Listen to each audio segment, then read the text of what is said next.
B form పై గెలిచారు. Party గుర్తించి అవకాశం ఇస్తే ఉభయ సభలకు నేతలుగా హస్తనకు వెళ్లారు. కానీ రాష్ట్రంలో మాత్రం కనిపించడం లేదనే విమర్శలు ఆ నేతలపై ఉన్నాయి.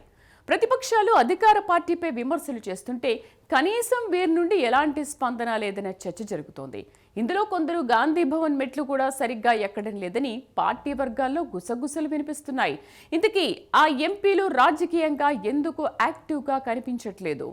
లేనిపోని విషయాల్లో వేలు పెట్టి నెత్తి మీదకు తెచ్చుకోవడం ఎందుకని అనుకుంటున్నారా? లేక ఇతర కారణాలేమైనా ఉన్నాయా? టికెట్స్ ఇచ్చి గెలిపించిన పార్టీ నాయకత్వంపై ప్రత్యర్థులు దాడి చేస్తున్నా మౌనంగా ఎందుకుంటున్నారు? ఇంతకీ ఎవరా నేతలు? ఎందుకీ మౌనం? Let's watch the story.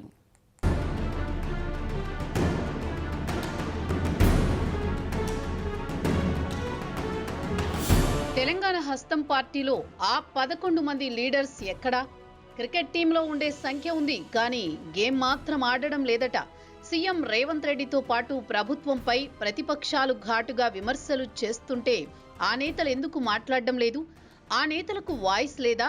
లేకపోతే మనకెందుకులే అని లైట్ తీసుకుంటున్నారా అనే చర్చ గాంధీ భవన్ వర్గాల్లో జోరుగా సాగుతోంది. వారు ఎవరో కాదు, తెలంగాణ కాంగ్రెస్ పార్టీ ఎంపీలు. పార్టీ బీఫామ్ పై రాష్ట్రం నుండి 8 మంది కాంగ్రెస్ ఎంపీలు గెలిచారు. ఇందులో యువ నాయకులు. మొదటిసారి గెలిచిన వారు భువనగిరి పార్లమెంటు నుండి చామల కిరణ్ కుమార్ రెడ్డి, వరంగల్ పార్లమెంటు నుండి కడియం కావ్య, పెద్దపల్లి పార్లమెంటు నుండి గడ్డం వంశీకృష్ణ, నల్గొండ పార్లమెంటు నుండి రఘువీర్ కుందూరు, అలాగే మొదటిసారి ఖమ్మం పార్లమెంటు నుండి గెలిచిన రఘురాం రెడ్డి. ఇక సీనియర్లు 3 గెలిచారు. వారిలో నాగర్ కర్నూల్ పార్లమెంటు నుండి మల్లు రవి, మహబూబ్ నగర్ పార్లమెంటు నుండి బలరాం నాయక్, జహీరాబాద్ పార్లమెంటు నుండి సురేష్ షెట్కార్లు ఉన్నారు.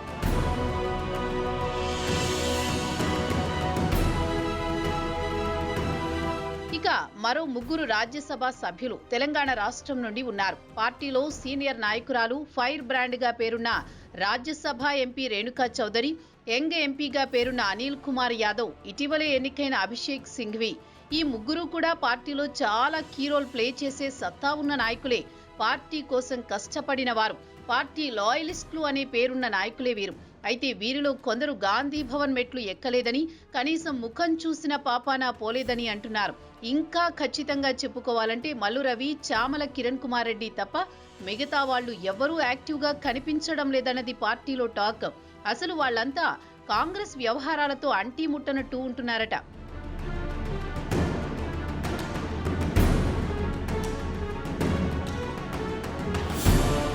అధికార పార్టీ అమలు చేస్తున్న సంక్షేమ పథకాలపై, కొత్త పాలసీలపై ఘాటుగా విమర్శలు చేస్తుంటే ఎవరూ స్పందించడం లేదనే విమర్శలొస్తున్నాయి. ప్రభుత్వంపైనే కాదు, CM Revanth Reddy, deputy CM Bhatti విక్రమార్కతో పాటు మంత్రులపై ప్రతిపక్షాలు సెటైర్లు వేసినా, విమర్శలు చేసినా స్పందించడం లేదనే చర్చ హస్తం పార్టీలో జోరుగా సాగుతోంది. ఇలా ప్రతిపక్ష నేతలు, ప్రభుత్వం, సీఎం కేబినెట్ పై విరుచుకుపడుతుంటే పార్టీలో గెలిచిన ఎంపీలు మాత్రం మౌనంగా ఉంటే ఎలా అన్నదే మెయిన్ క్వశ్చన్. మరోవైపు కనీసం ప్రతిపక్షాలకు కౌంటర్ ఇవ్వని వారికి టికెట్ ఎందుకు ఇచ్చారని పార్టీ వర్గాల్లో చర్చ జరుగుతోంది. సీఎం రేవంత్ రెడ్డి మీద, ప్రభుత్వ పథకాల అమలుపైన విపక్షాలు తీవ్ర ఆరోపణలు చేస్తున్నాయి. వీటి మీద ఎంపీల నుంచి పెద్దగా రియాక్షన్ ఉండకపోవడం టాపిక్ అవుతోంది. భువనగిరి ఎంపీ చామల కిరణ్ కుమార్ రెడ్డి, నాగర్ కర్నూల్ ఎంపీ మల్లు రవి తప్ప మిగతా 6 ఎప్పుడూ నోరు తెరిచిన పాపాన పోలేదని మాట్లాడుకుంటున్నాయి కాంగ్రెస్ వర్గాలు. అయితే మరో రాజ్యసభ ఎంపీ హైదరాబాద్లో కార్యక్రమాలు నిర్వహిస్తున్నారు తప్ప మిగతా ఎంపీలు మాత్రం మౌనంగా ఉంటున్నారనే చర్చ జోరుగా నడుస్తోంది.